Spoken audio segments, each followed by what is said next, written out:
2028 నాటికి అమరావతి ఫేజ్ 1 పనులు పూర్తి అవుతాయన్నారు సీఎం చంద్రబాబు. ప్రపంచం గర్వించే రాజధానిని నిర్మించబోతున్నట్లు చెప్పారు. ఇప్పటికే పనులు మొదలయ్యాయని తెలిపారు సీఎం చంద్రబాబు.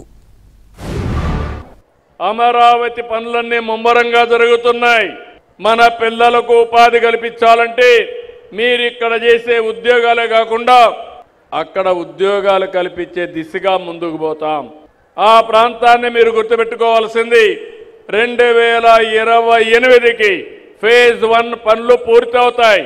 ప్రపంచంలోని ఒక సుందరమైన నగరంగా అమరావతిని తీర్చిదిద్దే బాధ్యత మేము తీసుకుంటాం. గోదావరి పుష్కరాల కంటే ముందే పోలవరం పూర్తి చేస్తామన్నారు సీఎం చంద్రబాబు. ప్రాజెక్టు పూర్తయితే గేమ్ చేంజర్ గా మారబోతుందని చెప్పారు. సాగునీటి కష్టాలు తీరుతాయని తెలిపారు. 2027కి గోదావరి పుష్కరాల కంటే ముందే పోలవరాన్ని పూర్తి చేసి జాతికి అంకితం చేస్తాం. చిరకాల వాంఛ.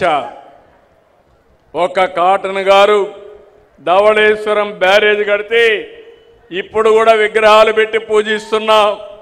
అలాంటిది రాష్ట్రానికి వెన్నెముక అయినటువంటి పోలవరాన్ని పూర్తి చేసి జాతికి అంకితం చేస్తాం.